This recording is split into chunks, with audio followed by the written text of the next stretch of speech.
প্রিয় শিক্ষার্থী বন্ধুরা, আসসালামু আলাইকুম।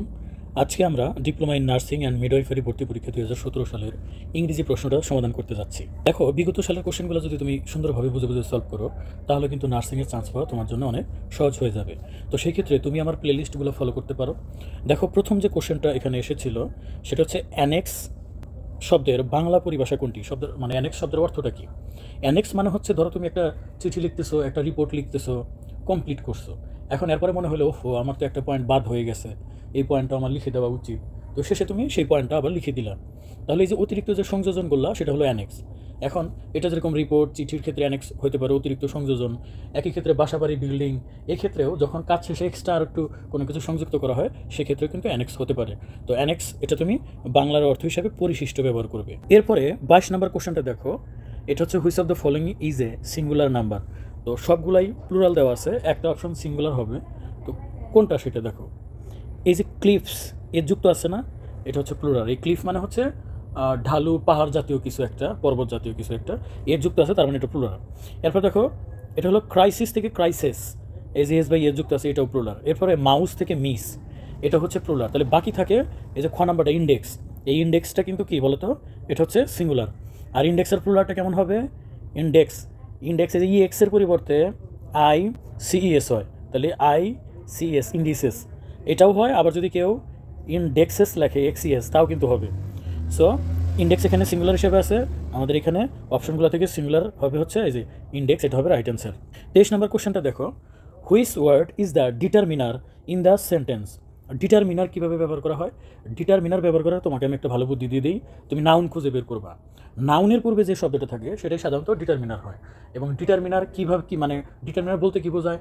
একটি, দুইটি, 10টি, অনেকগুলা, কিছু সংখ্যক, এই যে এরকমভাবে যে পরিমাণ বোঝায়, কিছু কিছু শব্দ বসে বা নির্দেশ করে বোঝায়, দিস দ্যাট দোস, এরকম যখন নির্দেশ করে বোঝায় তখন সেগুলোকে ডিটারমিনার বলে। তাহলে will it take much time, এখানে নাউন কোনটা? এই যে টাইম। টাইমের আগে কী বসছে? যে মাচ।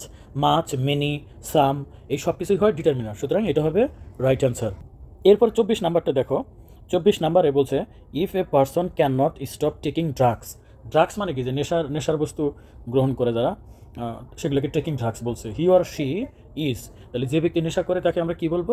আমরা বলবো সে অ্যাডিক্টেড হয়েছে। সো এটা রাইট অ্যান্সার হবে অ্যাডিক্টেড টু দেম। এছাড়াও ডেভোটেডটা তোমরা মনে রাখবা, ডেভোটেড টু দেম মানে হচ্ছে কোনো ভালো কিছু নেশায় থাকা, ভালো কাজের নেশায় পড়া, সেটা ডেভোটেড টু। আর অ্যাডিক্টেড টু হচ্ছে খারাপ মন্দ নেশায় নিজেকে জড়িয়ে ফেলা। 25 নাম্বার দেখো, Dhaka is becoming one of the dash cities in Asia. এখন দেখো, এখানে বলছে, এখানে কিন্তু ওয়ান অফ দ্য আছে, যে দি আছে না, দি থাকলে সেটা সুপারলেটিভ ডিগ্রি হয়। কি হয়? Superlative degree. ডিগ্রি তোমরা জানো, positive degree, comparative degree, superlative degree. যেমন গুড বলি না আমরা, গুড হলো পজিটিভ। এরপরে বেটার যদি বলি আমরা, কম্পারেটিভ। আর বেস্ট যদি বলি আমরা, এটা হলো সুপারলেটিভ। যদি দি দেওয়া থাকে তারপরে অবশ্যই সুপারলেটিভ ব্যবহার করা লাগে, অর্থাৎ যে সর্বোচ্চ বড় বা ভালো, সর্বোচ্চ লেভেল যেটা বোঝায় সেটা বসাইতে হয়। সো এখানে মোর দেওয়া যাবে না। যদি মোস্ট থাকলো তাহলে একটা কথা ছিল, এটা দেওয়া যাবে না। শুধু বিজি তো হবেই না। এখানে দেখো বিজিয়েস্ট, এই যে সুপারলেটিভ ডিগ্রিতে ইএসটি ব্যবহার করা হয় বা আইএসটি ব্যবহার করা হয় যে লাস্টে। সুতরাং এই যে এটাই হবে বিজিয়েস্ট। তাহলে Dhaka is becoming one of the busiest cities in Asia. এখন প্রশ্ন হলো, স্যার এটা হবে না কেন? কারণ এখানে ডাবল সুপারলেটিভ হয়ে গেছে। এই যে মোস্ট একটা সুপারলেটিভ, আবার বিজিয়েস্ট একটা সুপারলেটিভ, ডাবল সুপারলেটিভ করলে সেটা রাইট হয় না। সো এখানে যে বিজিয়েস্ট, এটা হবে রাইট অ্যান্সার। 26 নম্বর কোশ্চেনটা দেখো, এটা একটা ন্যারেশন এসেছে এবং বাক্যটার দিকে যদি খেয়াল করো, বাক্যটা একটা ইন্টারোগেটিভ সেন্টেন্স। আর ইন্টারোগেটিভ সেন্টেন্সের ন্যারেশন করতে গেলে আমরা মাঝখানে ইফ বা ওয়েদার এগুলো ব্যবহার করি। তো এখানে সবগুলোতে ইফ বা ওয়েদার দেওয়া আছে, তার মানে আমি রাইট, সবগুলোই রাইট আছে এই দৃষ্টিকোণ থেকে। তো ইন্টারোগেটিভ সেন্টেন্স মানে কিন্তু ইফ বা ওয়েদার আসে না। যদি দেখো যে এখানে সাহায্যকারী ভার্ব থাকে, যেমন এম, হিজ, আর, ওয়াজ, আর, এগুলো যদি থাকে, তাহলে ইফ বা ওয়েদার আমরা ব্যবহার করবো। ওকে। এবং ইন্টারোগেটিভ সেন্টেন্সে এখানে কিন্তু সেট যদি থাকে, সেক্ষেত্রে আস্কড ব্যবহার করা লাগে। তাহলে সবগুলোই আস্কড আছে। তাহলে আমরা এতটুকু থেকে বুঝতে পারতেছি না যে রাইট অ্যান্সার কোনটা হবে। এরপরে দেখো, ইফ বা ওয়েদারের পর সাবজেক্ট বসবে। এখন আমরা দেখি তো ইফ বা ওয়েদারের পর সাবজেক্ট আছে কিনা। এই যে আছে, এটাতেও আছে, ইফ এটাতেও আছে, এটাতেও আছে, তার মানে আমি এখনও কারেক্ট অ্যান্সারে যেতে পারতেছি না। এখন এরপরে হলো ভার্বের পালা। সাবজেক্টের পর কি বসবে? ভার্ব বসবে। এখন ভার্বটা নিয়ে আমাকে গবেষণা করতে হবে যে কোন ভার্বটা আমি বসাবো এখানে কি ওয়াজ ঠিক আছে, না হ্যাভ ঠিক আছে, না অ্যাম ঠিক আছে, না হ্যাড ঠিক আছে, কোনটা ঠিক আছে? এইবার কিন্তু আমরা সঠিকটা ধরতে পারবো। সেটা হলো, দেখো এখানে কিন্তু আস্কড আছে, তার মানে এটা কোন টেন্স? Past tense. যদি এই পাশে পাস্ট টেন্স হয়, অর্থাৎ এটাকে বলে রিপোর্টিং। এটাকে কি বলে? রিপোর্টিং। অর্থাৎ প্রথম অংশ যদি পাস্ট থাকে, তাহলে যে পরের অংশ যে দেখতেছো, সাধারণত এটাও কি হয়? পাস্ট হয়। এটা কিন্তু আর প্রেজেন্টে রাখা যাবে না, এটাকে তাহলে কি করতে হবে, পাস্ট করতে হবে। তাহলে এটাকে পাস্ট করতে গেলে এখানে কি ছিল, আর ছিল। তাহলে এখানে যদি আর থাকে তাহলে আমার অ্যান্সারে কি আরই আসবে, আমাকে সেটা পাস্ট করতে হবে না, করতে হবে। তাহলে আমি যদি পাস্ট করি তাহলে আর এর বিপরীতে আমি কি বসাবো, ওয়াজ বসাবো। সো এই ক নাম্বারটা হবে right answer. She asked me if I was happy in my new job, এটাই হবে আমাদের রাইট অ্যান্সার। এছাড়া ন্যারেশন কীভাবে করা লাগে তোমরা যদি বিস্তারিত জানতে চাও আমি নিয়ম অনুসারে বুঝাই দিতে পারবো, বাট এটা যদি একটা কোশ্চেন সলভ করতেছি বেশি সময় চলে যাচ্ছে বিদায় আমি সহজে তোমাদের সমাধান করে দিচ্ছি। কারো যদি এরকম মনে হয় যে স্যার আমাদের ন্যারেশনটা আলাদাভাবে বুঝিয়ে দিন, রুলস বাই রুলস বুঝিয়ে দিন, তাহলে কমেন্টে আমাকে অবশ্যই তোমরা জানাবে। 27 নাম্বারটা দেখো, 27 নাম্বার বলছে find out the feminine gender. Feminine gender মানে ফেমিনিন, ম্যাসকুলিন মনে রাখবা, মাস্কুলিন। এই যে পোলা মাসের কি থাকে না, বডি অনেক মাস্কুলার বডি থাকে না, সেই রকম সালমান খান মার্কা। তো ওইখান থেকে মনে রাখবা মাস্কুলিন বা ম্যাসকুলিন মানে হলো পুরুষ বোঝায়, আর ফেমিনিন মানে হলো মেয়ে মানুষ বোঝায়।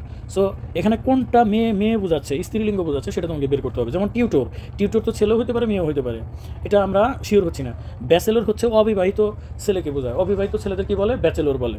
এই যে আমরা বাসা ভাড়া নিই না, ব্যাচেলরদের বাসা ভাড়া, ব্যাচেলরদের বাসা ভাড়া দিতে চায় না, মানে অবিবাহিত যুবক ছেলেকে ব্যাচেলর বলে। এছাড়া প্রাইস তো কোনো আসলে লিঙ্গের ভিতরে পড়ে না। সো একটা বাকি থাকে সেটা ডাক। ডাক মানে কি জানো তোমরা, ডাক মানে পাতি হাঁস, মানে মেয়ে হাঁস। আর এটার ড্রেক, ড্রেকটা হলো পুরুষ হাঁস বোঝায়, ড্রেক। সো তোমরা এই যে জেন্ডারগুলো কিন্তু একটু ভালোভাবে দেখবে পরীক্ষার জন্য। 28 নাম্বারটা দেখো, choose the word correctly spell, কোনটা সঠিক দেওয়া আছে, এটা হচ্ছে সেল। প্রথমে মনে রাখবা সেল, সেলুলার, সেলুলার। এই সেলুলার মানে আমাদের দেহে কিন্তু অসংখ্য কোষ থাকে, এক্ষেত্রেও সেলুলার বোঝায়। আবার আমরা যে মোবাইল ব্যবহার করি না, এটাকেও সেলুলার ফোন বলে। এটাকে কেন সেলুলার ফোন বলে, কারণ দেখো ধরো এইটুকু তোমার মোবাইলের নেটওয়ার্ক, এইটুকু হচ্ছে আর একটা নেটওয়ার্ক, এইটুকু আর একটা নেটওয়ার্ক, এইটুকু আর একটা নেটওয়ার্ক, এটুকু। এখন তুমি যদি এখান থেকে কল দাও, এই নেটওয়ার্কে যদি কল দাও তাহলে প্রথমে এখানে আসবে, এখান থেকে আবার এখানে যাবে। এই জন্যে মোবাইলের যে নেটওয়ার্কটা এভাবে সেল বাই সেল আকারে আমরা মানে বিবেচনা করি, যে কারণে ফোনকে কিন্তু আমরা সেলুলার ফোনও বলি। সো সেলুলার বানানটা একটু খেয়াল রাখবা। In the sense of dead body, dead body মানে মৃতদেহ, we may use the word, আমরা সবাই জানি এটা কোন মানে এরকম কিছু হবে যে ক্রপস বা কোনো একটা, কিন্তু বানানটা তোমাকে খেয়াল রাখতে হবে। এখানে সঠিক বানান হচ্ছে কর পিএসি, এভাবে মনে রাখবা, কর পিএসি, কর্পস। এই কর্পস মানে হচ্ছে মৃতদেহ। আচ্ছা, এবার 30 নাম্বারটা দেখো, সোজ দ্য কারেক্ট সেন্টেন্স। এই যে এভরিবডি যদি থাকে, এভরিবডি মানে প্রত্যেকেই, এটা তোমার কাছে মনে হইতে পারে যে এটা প্লুরাল, আসলে কিন্তু এটা কি সিঙ্গুলার। যেমন ধরো যে প্রত্যেকেই একটা করে চকলেট নিল, তার মানে এটা যদি তুমি ঐকিক নিয়মে অঙ্ক করো তাহলে প্রত্যেকে লিখবা না, তুমি লিখবা একজনের চকলেট নিল একটি, এভাবে লেখো না। সো প্রত্যেকজন বলতে আসলে একজনকে মানে মিন করে, সো এটা কিন্তু সিঙ্গুলার, এভাবে মনে রাখার চেষ্টা করবে। এখন সিঙ্গুলার যদি হয় তাহলে তো হ্যাভ বসবে না, আর বসবে না। তাহলে সিঙ্গুলার হলে আমাদের কি বসবে, এখানে যে হ্যাস এটা ঠিক আছে, এখানে হ্যাস এটাও ঠিক আছে, তাহলে এভরিবডি হ্যাস এটুকু ঠিক আছে। কিন্তু এরপরে দেখো হ্যাভ হ্যাস হ্যাড থাকলে মূল ভার্বের পাস্ট পার্টিসিপল হয়, এখানে গন এটাও ঠিক আছে। কিন্তু হ্যাভ হ্যাস হ্যাডের পর কখনো এটা কিন্তু ওয়েন্ট লিখছে, এটা কি করছে, পাস্ট করছে, গো থেকে ওয়েন্ট লিখছে, কখনো হ্যাভ হ্যাস হ্যাডের পর মূল ভার্বের পাস্ট ফর্ম হবে না। সুতরাং রাইট অ্যান্সার হবে এভরিবডি হ্যাজ গন দেয়ার, এটা হবে রাইট অ্যান্সার। 31 নম্বরটা দেখো, fill up the blank of the following sentence, my mother gave me dash 1 টাকা নোট। দেখো এখানে কিন্তু 1 টাকায় ও আছে, ও এ ই আই ও ইউ, এগুলোকে বলে ভাওয়েল। আর ভাওয়েল কয়টা, মাত্র 5টা, এই জন্য এনও ব্যবহার হয় খুবই কম, তাই না? এন বেশি ব্যবহার হয় না, এ বেশি ব্যবহার হয়, বলো তো এন ব্যবহার হয়। তার মানে ভাওয়েল বেশি না কনসোনেন্ট বেশি, ভাওয়েল বেশি। তাহলে এইভাবে মনে রাখবা যে ভাওয়েল থাকলে এন বসে, আর কনসোনেন্ট অনেকগুলা, সুতরাং এও বসে বেশিরভাগ। এখন স্বাভাবিকভাবে তাহলে 1-এর আগে আমাদের এন হওয়ার কথা, কী হওয়ার কথা, এন হওয়ার কথা। কিন্তু মনে রাখবে এটা কিন্তু ব্যতিক্রম, ভাওয়েল আছে এই হিসাবে এন বসার কথা, কিন্তু কিছু কিছু শব্দ আছে যেমন ওয়ান, এই ওয়ান যদি ওয়ার মতো উচ্চারণ হয় ওয়া, তাহলে কি বসে, এন না বসে কি বসে, এ বসে, এ 1 টাকা নোট। যেমন আমরা আবার আরও পড়ি যে ইউরোপিয়ান, তাই না? ইউরোপিয়ান আমরা বলি না, ইউনিভার্সিটি স্টুডেন্ট বলি না, ইউনিভার্সিটি। সো ইউনিভার্সিটি স্টুডেন্ট, এই ইউনিভার্সিটি স্টুডেন্ট হবে না এন হবে? দেখো ইউনিভার্সিটি ইউ আছে না, সেই ক্ষেত্রে এন হওয়ার কথা, কিন্তু এই ইউটা এ ইউ এরকম কনসোনেন্ট আকারে উচ্চারণ হইতেছে। ইউনিভার্সিটি সেক্ষেত্রে আমরা এ ব্যবহার করি। সো এই যে ব্যতিক্রম যে আর্টিকেলগুলো, সেগুলো তোমাকে মনে রাখতে হবে, এটা কিন্তু 1 টাকা নোট থাকলে এ বসে, এন হওয়ার কথা ছিল যদিও, তা কিন্তু হবে না। এবার দেখো সিনোনিম অফ অ্যাক্টিভ, অ্যাক্টিভের সিনোনিম মানে সমার্থক। তাহলে অ্যাক্টিভের বিপরীত হলো প্যাসিভ, তো বিপরীত তো নিতে বলে না আমারে। অ্যাক্টিভ অ্যাভার্স মানে হচ্ছে কোনো কিছুতে মানে আগ্রহ না থাকা, সো এটা আসলে যাচ্ছে না। ম্যাচিওর মানে পরিপক্ক, সুতরাং এটাও যাচ্ছে না। তাহলে আমরা দিব কোনটা, বিজি। অ্যাক্টিভের সিনোনিম হচ্ছে বিজি। এটা কেন, কারণ একজন মানুষ অ্যাক্টিভ থাকা মানে কি, অ্যাক্টিভ থাকা মানে সে কর্মচঞ্চল, কাজ করতেছে। আর বিজি মানে কি, সে কোনো কাজে সম্পৃক্ত আছে। সো অ্যাক্টিভ মানেই বিজি, কেউ অ্যাক্টিভ থাকা মানে সে হলো একটু কাজে বিজি আছে। সো অ্যাক্টিভের সিনোনিম হলো বিজি। এটা কিন্তু সরকারি চাকরিতেও এই কোশ্চেনটা এসেছিল, সো একটু ভালোভাবে কেয়ার করবা। The opposite word of violence, violence মানে কি, যে সিনেমা দেখো না, ভায়োলেন্স ভায়োলেন্স ভায়োলেন্ট, যে আমি ভায়োলেন্ট ছাড়লেও ভায়োলেন্ট আমাকে ছাড়ে না, মানে ভায়োলেন্ট মানে মানে মারামারি কাটাকাটি এই টাইপের কিছু একটা। তো এটা কি অপোজিট ওয়ার্ড, অপোজিট ওয়ার্ড এখানে কী ব্যবহার করবা, হারমোনি ব্যবহার করবা। হারমোনি মানে শান্তিপ্রিয়, হ্যাঁ, নীরব, ভদ্র, অমায়িক এই টাইপের হয়। 34 নম্বর দেখো, to complete the sentence call dash a doctor. Call in, call in মানে কাউকে মানে কাউকে ডাকা। কল ইন এ ডক্টর মানে ডাক্তার ডাকা, ডাক্তার ডাইকে নিয়ে আসো এই টাইপের। Call in doctor appropriate preposition আর কি। The adjective form of the word agree. Agree হলো রাজি হওয়া, এটা ভার্ব হিসেবে বসে। তো এখানে দেখো অ্যাগ্রিমেন্ট, এমইএনটি যদি থাকে সেটা কি হয়, নাউন হয়ে যায়। তারপরে দেখো ডিসঅ্যাগ্রি, ডিসঅ্যাগ্রি এটা তো বিপরীত শব্দ হয়ে গেল, এটা আসলে মানে না, এটা আমরা অ্যাডজেক্টিভ বলতে পারবো না। তারপরে হচ্ছে অ্যাগ্রি, তো অ্যাগ্রি হুবহু অ্যাগ্রি হয়ে গেল, আমাদেরকে অ্যাডজেক্টিভ বের করতে হবে। অ্যাগ্রি যে সমস্ত শব্দের শেষে অ্যাবল থাকে, অ্যাবল থাকে সে সমস্ত শব্দ সাধারণত কী হয়, অ্যাডজেক্টিভ হয়। অর্থাৎ অ্যাগ্রিয়েবল, রাজি হওয়ার মতো। তো কোনো জিনিস রাজি হওয়ার মতো মানে একটা পজিটিভ শব্দ। এই যে পজিটিভ নেগেটিভ গুণ বা দোষ বোঝায় সেগুলো হয় অ্যাডজেক্টিভ, সুতরাং অ্যাগ্রিয়েবল হবে এখানে রাইট অ্যান্সার। 36 নম্বরটা দেখো, in the sentence copying. Copying is prohibited, copying মানে নকল করা, ইজ প্রোহ্যাবিটেড মানে নিষিদ্ধ, নকল করা নিষিদ্ধ। ইন দ্য এক্সামিনেশন, পরীক্ষা নকল করা নিষিদ্ধ। তো এখন দেখো কপিং ইজ এ, কপিং এখন কি এখানে, তো এখানে খেয়াল করো কপিং শব্দটার ভার্বের সাথে আইএনজি, এটা একটা ভার্ব আইএনজি, তাই না? কিন্তু তুমি একটা জিনিস খেয়াল করছো, এই কপিং, কপিং লিখছে, কপিং শব্দের পরেই কিন্তু ইজ লিখছে, দেখো ইজ প্রোহ্যাবিটেড। তার মানে এইটা এবং বাক্যের শুরুতে আছে, তাহলে বাক্যের শুরুতে বসে এরপরে ভার্ব বসে, তাহলে অবশ্যই সেটা কি হবে, নাউন বা প্রোনাউন হবে। তাহলে এখানে কি হবে, এখানে নাউন হবে।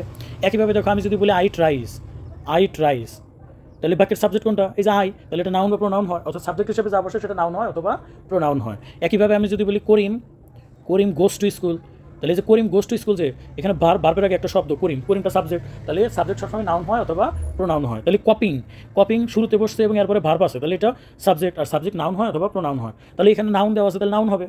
ওকে, এবার দেখো 37 নম্বরটা, to complete the sentence I was there that time we need, preposition বসানো লাগবে। এখন কোথায় প্রিপোজিশন, এখানে হয়তো আমার একটু টাইপিং ভুল হয়েছে, তাহলে এইভাবে দেই, আমি আবার লিখতেছি I was there dash that time, that time এরকম হওয়ার কথা ছিল প্রশ্নটা। I was there dash that time, তাহলে আই ওয়াজ দেয়ার এখানে কী হবে, in that time, by that time, at that time, on that time, কোনটা হবে? I was there at that time, এটা মনে রাখবো, ফ্রেশটা হলো অ্যাট দ্যাট টাইম মানে সেই সময়, অ্যাট দ্যাট টাইম। অ্যাপ্রোপ্রিয়েট প্রিপোজিশনের কোনো রুলস অনুসারে আমরা মনে রাখতে পারবো না, আমাদের ডিরেক্ট মুখস্থ রাখার চেষ্টা করতে হবে। অ্যাট দ্যাট টাইম, এটা ফ্রেশটাকে অ্যাট দ্যাট টাইম মানে ওই সময়, অ্যাট দ্যাট টাইম। সুতরাং এখানে কী বসবে, আমার সাথে একটু রিপিট করো, at that time, at that time, এখানে অ্যাট বসবে। এরপর দেখো লিটারেচার থেকে একটা কোশ্চেন আসছে, দ্য ড্রামা ম্যাকবেথ। ম্যাকবেথ একটা অসাধারণ একটা মানে গল্প, একটা নাটক মূলত, এটা হচ্ছে উইলিয়াম শেক্সপিয়ারের একটা নাটক। তোমরা দেখবে ম্যাকবেথ, লেডি ম্যাকবেথ, খুব ইন্টারেস্টিং গল্প। এখানে হচ্ছে ম্যাকবেথ কীভাবে বিট্রে করে তার ইয়ের সাথে, রাজার সাথে, বা রাজা হলো তার বন্ধু আর কি, তার সাথে বিট্রে করে কীভাবে রাজ্য দখল করে, এবং পরবর্তীতে গ্লানি হতাশায় দেখা যায় যে তার ওয়াইফের প্ররোচনায়, লেডি ম্যাকবেথের প্ররোচনায় সে বন্ধুর সাথে বিট্রে করে ম্যাকবেথ। পরে দেখা যায় যে সেই লেডি ম্যাকবেথ মানে নিজে আত্মগ্লানিতে লাস্ট পর্যন্ত আত্মহত্যা করে। তো তোমরা এই ম্যাকবেথ সম্পর্কে একটু জানবা, এটা উইলিয়াম শেক্সপিয়ারের লেখা। তো উইলিয়াম শেক্সপিয়ারের সাহিত্যগুলো কিন্তু চাকরি পরীক্ষার সহ বিভিন্ন জায়গায় আসে। 39 নম্বর দেখো, which of the following words is not related to crying. এখানে কিন্তু ইজ নট আছে, ইজ নট মানে না, রিলেটেড টু ক্রাইং কান্নার সাথে কোনটা সম্পর্ক নাই। উইপিং মানেও কান্না করা, তারপরে হচ্ছে দেখো স্ক্রামিং মানে হচ্ছে মৃদু স্বরে কান্না করা, লেমেন্টিং মানে অনুতাপ করা, বিলাপ করা। এই দেখো স্টিঙ্কিং, স্টিঙ্কিং মানে দুর্গন্ধযুক্ত, কোনো কিছু দুর্গন্ধযুক্ত, ময়লাযুক্ত, আবর্জনাযুক্ত, তখন স্টিঙ্কিং ব্যবহার করে। সো এখানে ক্রাইংয়ের সাথে স্টিঙ্কিংয়ের কোনো সম্পর্ক নাই, সো আমাদের রাইট অ্যান্সার হবে এখানে স্টিঙ্কিং। এরপরে দেখো আমাদের 40 নম্বরের কোশ্চেনটা একটু খেয়াল করো, the phrase out and out. Out and out মানে এটা একটা ইডোম্যান ফ্রেজ থেকে আসছে। আউট অ্যান্ড আউট মানে সম্পূর্ণভাবে, হারে হারে, একদম টু দ্য পয়েন্টে যদি তুমি কাউকে চিনো, বুঝো বা মানে ধরে ফেলছো, তোরে আমি হারে হারে চিনি, হ্যাঁ তুই কী পরিমাণ বজ্জাত, এরকম আমরা বলি না? তো এখানে আউট অ্যান্ড আউট মানে হারে হারে। তো এটার তাহলে আমরা কী বলবো, হারে হারে বলতে নট অ্যাট অল না, অ্যাট দ্য ইন মানে শেষে, অলওয়েজ মানে সবসময় না। এই যে থ্রোলি, থ্রোলি মানে হচ্ছে একদম পুঙ্খানুপুঙ্খানুভাবে কোনো কিছু বোঝা বা কোনো কিছু দেখা, কোনো কিছু জানা। সো এখানে রাইট অ্যান্সার হবে থ্রোলি। তো এই 40টা কোশ্চেনই এসেছিলো তোমাদের এই 2017-18 নার্সিং পরীক্ষায়। তো তোমরা অবশ্যই মনোযোগ দিয়ে পড়ো এবং প্রচুর রিপিট হয়। তো আশা করতেছি তোমাদের জন্য দোয়া করি, তোমরা তোমাদের কাঙ্ক্ষিত জায়গায় চান্স পাও বা চাকরির ক্ষেত্রে এগুলো খুব উপকারে দেবে, তোমরা কাঙ্ক্ষিত চাকরি লাভ করো।